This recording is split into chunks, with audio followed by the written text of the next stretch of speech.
ঈদের ছবিগুলো এমনই হওয়া উচিত যেখানে আসলে দর্শকরা ঘুরে ফিরে সবগুলো ছবি দেখবে। কেউ লড়াই ভাবলে লড়াই, কিন্তু আমার তো মনে হয় আমরা সবাই সহযোদ্ধা। এবার আমরা আমাদের এখানে ভিএফএক্স এর বাংলাদেশের সবচেয়ে বেস্ট টিমকে নিয়ে কাজ করিয়েছি ছবি, যে এখনো হল ভর্তি যত মানুষের মধ্যে বাচ্চা, পরিবারের মানুষজন, বাবা, কয়েকজনের সঙ্গে কথাও হলো। ফার্স্টে একটা কবরের দৃশ্য দেখে একটা বাচ্চা বেরিয়ে এসেছিল, সে কান্না করছিল। পরে আমি বললাম যে ভয়েরও আছে, কিন্তু এর মধ্যে আরো মজারও বিষয় আছে, সবাই মিলে দেখা যাবে। অবশ্যই সুন্দর মতো আবার ভালো আছে।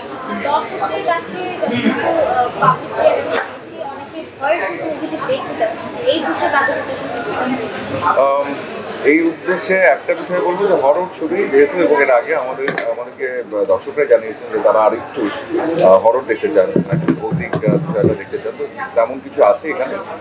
তবে বারবারের মতোই একটা বিষয় বলবো যে এটা পরিবারের গল্প, পরিবারের সবাইকে নিয়ে দেখার মতো গল্প। তাই একটু ভয় পেলেও আমার মনে হয় যারা আসছেন, যারা দেখছেন, তারা সবাই কিন্তু একটু ভালো লাগছে তাদের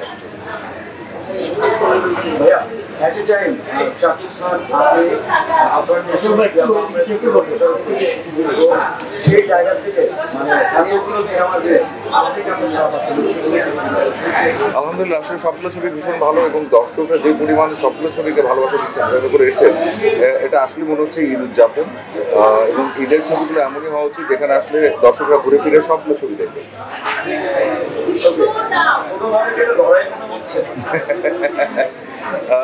কেউ লড়াই ভাবলে লড়াই, কিন্তু আমার তো মনে হয় আমরা সবাই সহযোদ্ধা, এবং আমরা আসলে সবাই মিলেই চাই যে যার যার ছবিগুলো খুব সুন্দরভাবে আসুক, এবং সবগুলো ছবি যার যার নিজস্ব মেধা, নিজের যোগ্যতা অনুযায়ী জায়গা করে নেয়। এবং অবশ্যই যে যখন একই সঙ্গে একটা হলে 4-5টা ভালো ছবি থাকে, তখন দর্শকরাও আসলে তাদের পছন্দ মতো একের পর এক ছবি দেখতে পারে। আমার কাছে তো এটা একটা আয়োজন মনে হচ্ছে, উদযাপন মনে হচ্ছে।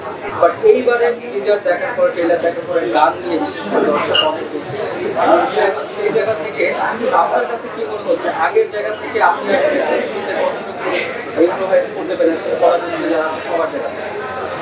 আমরা সবাই আসলে ভীষণ রকমের চেষ্টা করেছি, তবে একটা বিষয় বলতে চাই, আমরা আসলে খুব অল্প সময়ের মধ্যে কাজটা করেছি, যে কারণে আসলে ডাবিং এবং সব মিলিয়ে আমাদেরকে একেবারে রিলিজ এই হলে আসার আগ পর্যন্ত কাজ করতে হচ্ছে আমাদেরকে টেকনিক্যাল টিমকে।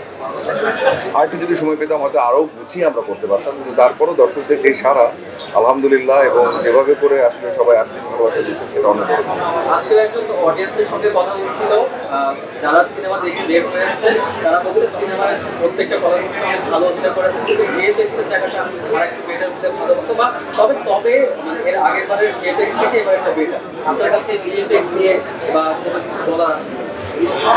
একটা বিষয় বলবো যে আসলে টেকনিক্যাল বিষয় যেটা থাকে সেটা সময় সাপেক্ষ, প্লাস এবার আমরা আমাদের এখানে ভিএফএক্স এর বাংলাদেশের সবচেয়ে বেস্ট টিমকে নিয়ে কাজ করিয়েছি, তাই না আজিজ ভাই? হ্যাঁ, একদম বেস্ট টিম কাজ করেছে, স্ক্র্যাচ, এবং দে ট্রাই দেয়ার বেস্ট।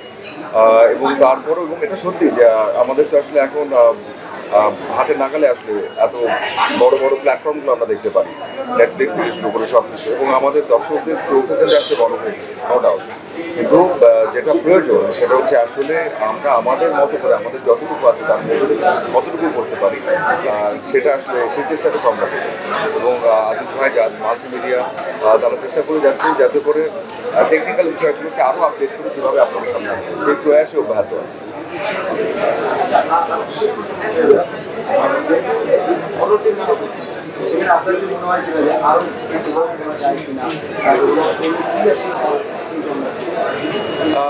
ডেভেলপমেন্টের তো আসলে কোনো শেষ নাই, মানে হয় না, আমরা ভালোর কোনো শেষ নাই, খারাপেরও কোনো শেষ নাই। তবে হ্যাঁ, এটা সত্যি যে আমরা প্রতিবারই চেষ্টা করে যাচ্ছি যে আগের বারের চাইতে যে কোনোভাবে হোক আমরা যেন এটাকে আরেকটু বেটার করি। টেকনিক্যাল যে জায়গা থেকে শুরু করে, গল্প বলার জায়গা থেকে শুরু করে, গল্প, অভিনয়, সব জায়গা থেকে। তো সেই চেষ্টা অব্যাহত থাকবে, এবং আশা করা যায় সামনে যখন আরেকটা সিরিজ আসবে তখন হচ্ছে দর্শকরা আরও বেটার কিছু করতে পারবে।